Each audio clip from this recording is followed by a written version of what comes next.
Hello guys. सो अब start करते हैं हम नेस्टेड इफ। लास्ट क्लास में हमने देखा था, लास्ट टॉपिक हमने देखा था लैडर इफ, जिसमें हमने लैडर इफ के बारे में समझा कि किस तरीके से लैडर इफ एग्जीक्यूट होता है। एक कंडीशन के फॉल्स होने पर हम फिर से कंडीशन चेक कर सकते हैं, राइट। अब बात करते हैं nested if. Nested if means, चलिए इसको ऐसा समझते हैं कि अगर हमारे पास एक एक्शन है, action is A plus B plus C. Simple. तो ए में एक वैल्यू है, बी में भी एक वैल्यू है, सी में भी एक वैल्यू है। तो यहां पर सर्टेन कंडीशंस अवेलेबल है। कंडीशंस ये हैं, A should be an odd number. A क्या होना चाहिए? एक ऑड डिजिट होनी चाहिए। B should be an even digit and C should be a single digit positive number, right. तो चलिए इसको सिंपली इसको कुछ इस तरीके से समझते हैं कि हमने कहा था कि कंडीशनल स्टेटमेंट यूज कब करे जाते हैं, जब हमें कोई एक्शन परफॉर्म करनी हो, राइट। और action depends on certain conditions. तो हमारे पास एक एक्शन है, ए प्लस बी प्लस सी। ए प्लस बी प्लस सी तीन पैरामीटर या तीन ऑब्जेक्ट्स हमारे पास अवेलेबल है। तो ये तीन ऑब्जेक्ट्स हैं, राइट। मगर ये एक्शन परफॉर्म कब होनी चाहिए? जब ये सारी कंडीशन ट्रू हो, बट सिक्वेंशली ट्रू हो। सिक्वेंशली ट्रू हो मतलब सबसे पहले हम चेक करते हैं ए, क्या ए एक ऑड डिजिट है। अगर ए एक ऑड डिजिट होगी तभी हम चेक करेंगे कि क्या बी एक इवन डिजिट है, राइट। अगर फर्स्ट कंडीशन ट्रू होती है then we will check B second condition. अगर सेकेंड कंडीशन भी ट्रू होती है then we will check third condition. अगर थर्ड कंडीशन भी ट्रू होती है then action will perform, action will execute, right. चलिए तो यहां पर हम कहते हैं कि ए हम एक यूजर से ही इनपुट ले लेते हैं। Enter a odd, enter an odd number, right. तो ऑड नंबर चाहिए तो ऑब्वियसली इसे एक इंटीजर में कन्वर्ट कर लेते हैं, क्योंकि इंटीजर वैल्यू हमें चाहिए ऑड डिजिट में। b equals to same integer में कन्वर्ट कर लेते हैं जो इनपुट यूजर हमें देने वाला है। तो enter an even number,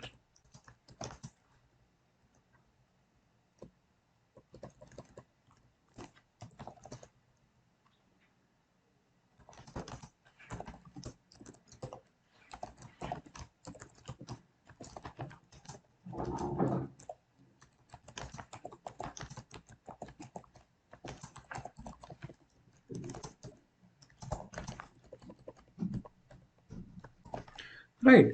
और फिर हमने सी ऑब्जेक्ट में एक इनपुट ले लिया यूजर से कि enter a single digit positive number. चलिए अब ये तो तीन वैल्यूज आ गई तीन पैरामीटर में। अब इन्हें चेक करना मीन्स अब सबसे पहले हम चेक करते हैं इफ ए ऑड होने के लिए कंडीशन ये है कि मॉड्यूलस टू इक्वल्स टू क्या होना चाहिए? वन होना चाहिए। तो वो क्या कहलाएगा? ऑड कहलाएगा, राइट। या फिर हम इसको ऐसा लिख सकते हैं कि A modulus two not equals to किसके बराबर हो? जीरो के बराबर हो, तो भी वो एक ऑड नंबर होगा, नहीं। तो दोनों कंडीशन ट्रू है, मतलब दोनों तरीके से हम लिख सकते हैं स्टेटमेंट्स। अगर ए एक ऑड डिजिट हो तभी हमें क्या चेक करना है? बी। तो हम फिर एक बी चेक करते हैं। If B modulus two equals to क्या हो? जीरो हो या फिर नॉट इक्वल्स टू वन हो, तो वो क्या होगा? एक इवन नंबर होगा, इवन डिजिट होगा भी। अगर ये कंडीशन भी ट्रू होती है देन हम फिर से एक कंडीशन चेक करते हैं कि इफ सी, अब सिंगल डिजिट पॉजिटिव नंबर के लिए ऐसा है कि C greater than equals to क्या होना चाहिए? Zero and C less than क्या होना चाहिए? 10। या फिर लेस देन इक्वल्स टू क्या हो सकता है? 9। तो पॉजिटिव नंबर हो गया क्योंकि जीरो से बड़ा है, लेस देन इक्वल्स टू 9 है, मतलब सिंगल डिजिट, क्योंकि 9 के बाद की डिजिट्स 2 डिजिट हो जाती है टिल 99। 99 के बाद की डिजिट 3 डिजिट हो जाएगी, राइट। तो सिंगल डिजिट पॉजिटिव नंबर हमने ले लिया। अगर ये तीनों चीजें होती है तो हम कहते हैं एक रिजल्ट बना लेते हैं a plus B plus C, और प्रिंट करा देते हैं यहाँ पर addition of a b and c is, concat कर देते हैं किसके साथ, आर ई एस के साथ। बट यहाँ पर एक एरर आ सकती है, क्योंकि ये एक स्ट्रिंग वैल्यू है और ये एक इंटीजर वैल्यू है। तो स्ट्रिंग और इंटीजर वैल्यू को हम कॉन्केट नहीं कर सकते, तो ऑब्वियसली रिजल्ट आ गया है तो हम रिजल्ट को कन्वर्ट कर देते हैं एक स्ट्रिंग ऑब्जेक्ट में, राइट। चलिए इस प्रोग्राम को सेव करते हैं, अब इसे रन करते हैं। तो आई थिंक ओके, 25 मार्क्स देता है, ग्रेड ई आ जाता है क्योंकि ग्रेड लेस देन 35 है। एंटर एन ऑड नंबर, चलिए ऑड नंबर देते हैं 3, enter an even number 4, single digit positive number 8। तो 3 प्लस 4 7 प्लस 8 15, राइट। चलिए अगर इस प्रोग्राम को फिर से रन करा जाए, यहाँ पर परसेंटेज के लिए तो हम कोई भी एक परसेंटेज अभी पास कर देते हैं 45। ऑड डिजिट हमने दी 3, एक इवन डिजिट भी दे दी 8, सिंगल डिजिट पॉजिटिव नंबर के बजाय हमने दिया 45। तो आउटपुट तो नहीं आता है क्योंकि एक्शन परफॉर्म नहीं हो रहा है। एक्शन परफॉर्म क्यों नहीं हो रहा है, क्योंकि वो कंडीशन ट्रू नहीं हो रही है ना। कौन सी कंडीशन ट्रू नहीं हो रही, ये ऑब्वियसली ऑड डिजिट है, ये इवन डिजिट है, ये पॉजिटिव नंबर नहीं है। ये पॉजिटिव नंबर नहीं है मतलब इस लाइन पर कर्सर हमारा आएगा ही नहीं, इंटरप्रेटर इस लाइन को रीड करेगा ही नहीं, क्योंकि ये कंडीशन फॉल्स हो गई। ओके, हम रन करते हैं इस प्रोग्राम को फिर से। अगर हमने कहा कि यहाँ पर हमने कोई एक इवन डिजिट दे दी, तो क्या वो हमसे इवन नंबर मांग रहा है। और डिजिट में हमने इवन नंबर दिया तो ऑब्वियसली वो मांगेगा, क्योंकि अभी हम इस इनपुट पर है, राइट। तो यहाँ पर इवन डिजिट हमने दी और हमने एक पॉजिटिव नंबर, तो कहाँ पर गलत हो रहे हैं हम हमें नहीं पता चलता। तो इसके लिए हम यूज करते हैं एल्स ब्लॉक का, राइट। तो अब यहाँ पर इस एफ के लिए एल्स यूज करते हैं। अब कभी भी नेस्टेड इफ में जो लास्ट इफ होता है उसका एल्स सबसे पहले लिखा जाता है, या फिर हम इस तरीके से चेक कर सकते हैं कि इस इफ के पैरेलली क्या लिखा गया है, ये एल्स। तो first else is for last if. तो हम कहते हैं यहाँ पर प्रिंट कराते हैं कि क्या गलत है, C is not a single digit positive number ना। तो एक सी एक सिंगल डिजिट पॉजिटिव नंबर नहीं है, क्योंकि यदि ये कंडीशन फॉल्स होती है तो इस ब्लॉक को रीड नहीं करेगा, तो ऑब्वियसली वो एल्स पार्ट पर आएगा, राइट।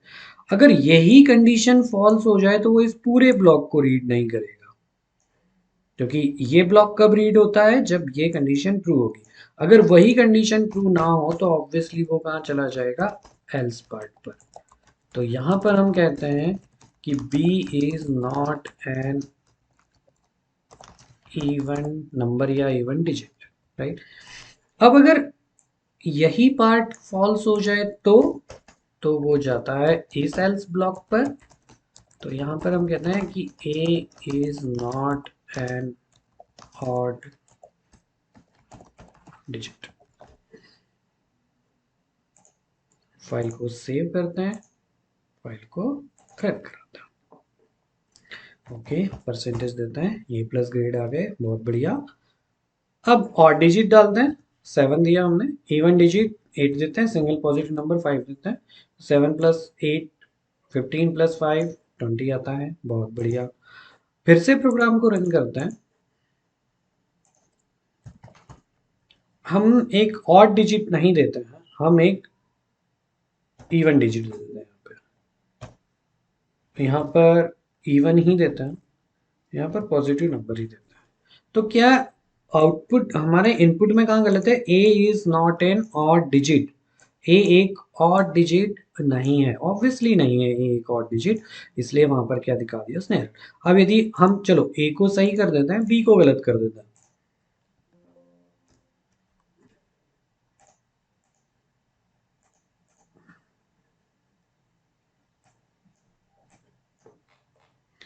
यहाँ पर परसेंटेज दिए, ए ऑड डिजिट होना चाहिए, ऑड डिजिट दे दिया, इवन डिजिट की जगह ऑड नंबर दे देते हैं, पॉजिटिव इंटीजर की जगह दे देते हैं। तो क्या क्या B is not an even digit, B क्या नहीं है, एक इवन डिजिट नहीं है, राइट। तो इस तरीके से प्रोग्राम बनाया जा सकता है। तो this is for nested if. इसी प्रोग्राम को यदि हम थोड़ा सा मॉडिफाई करना चाहें, मतलब हम ऐसा चाहते हैं कि हमने ए लिया, ए को चेक करते हैं, यदि ए एक ऑड नंबर होता है तभी वो बी की वैल्यू पूछे। तो हम इस स्टेटमेंट को यहां से उठाकर यहां पर रख देते हैं। तो जब ए की कंडीशन ट्रू होती है तभी वो उससे बी की वैल्यू पूछेगा, एंटर एन इवन नंबर। अगर ऑड नंबर ट्रू होता है तो इवन नंबर पूछेंगे। अगर इवन नंबर भी ट्रू होता है, मतलब जो गिवन नंबर इवन नंबर हुआ, तब हम उससे थर्ड नंबर पूछते हैं कि हमें एक सिंगल डिजिट पॉजिटिव नंबर दे दीजिए, राइट। फाइल को सेव करते हैं, देन रन मॉड्यूल। हमने ऑड नंबर के बजाय हम यहाँ पे एक इवन नंबर दे देते हैं। तो यहाँ पर क्या कहेगा, A is not an odd digit. जो हमने वैल्यू दी है वो ऑड डिजिट नहीं है। इसको और अच्छे से लिखने के लिए enter an odd number in A, enter an even number in B. आप फिर जो भी देना चाहे सजेशन, वो आप सजेशन दे सकते हैं इन सी। तो अब हमें क्लियरली समझ में जाता है, यदि हमने यहाँ पर कोई वैल्यू दी, एंटर एन ऑड नंबर, तो ऑड नंबर दे देते हैं। फिर enter an even number in B, तो इवन नंबर की बजाय हमने कुछ गलत नंबर दे दिया, तो क्या कहेगा वो, B is not an even digit, B एक इवन डिजिट नहीं है, राइट। तो इस तरीके से हम नेस्टेड इफ का यूज करते हैं। सो ये सारा कंटेंट आपको अवेलेबल हो जाएगा। अब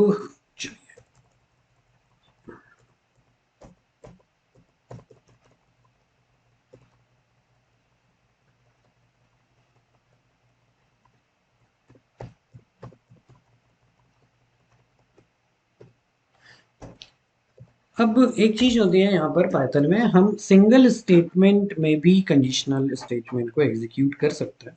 जिस लाइक एक एग्जांपल दिया हुआ है यहाँ पर।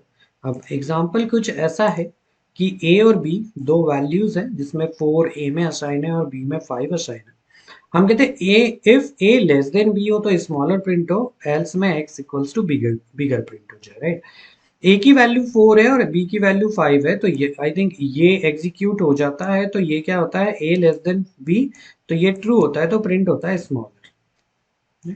तो यहाँ पर प्रिंट क्या हो जाएगा, स्मॉलर प्रिंट हो जाएगा। इसी कोड को इस तरीके से लिखा जा सकता है कि x इक्वल्स टू, हमने कहा smaller if a less than b else bigger, right. तो इफ x मीन्स कंडीशन यदि ट्रू होती है तो स्मॉलर प्रिंट करो, अगर कंडीशन ट्रू नहीं है तो बिगर प्रिंट कर दीजिए, राइट। तो इस तरीके से सिंगल स्टेटमेंट सूट में हम कंडीशनल स्टेटमेंट को परफॉर्म कर सकते हैं इन पाइथन, राइट। सो ये रहा हमारा कंडीशनल स्टेटमेंट, हम किस तरीके से पाइथन में एग्जीक्यूट करते हैं। आप शुरुआत से लेकर अभी तक चारों इफ स्टेटमेंट को एक बार और रिवाइज कर लीजिए। Okay, thank you.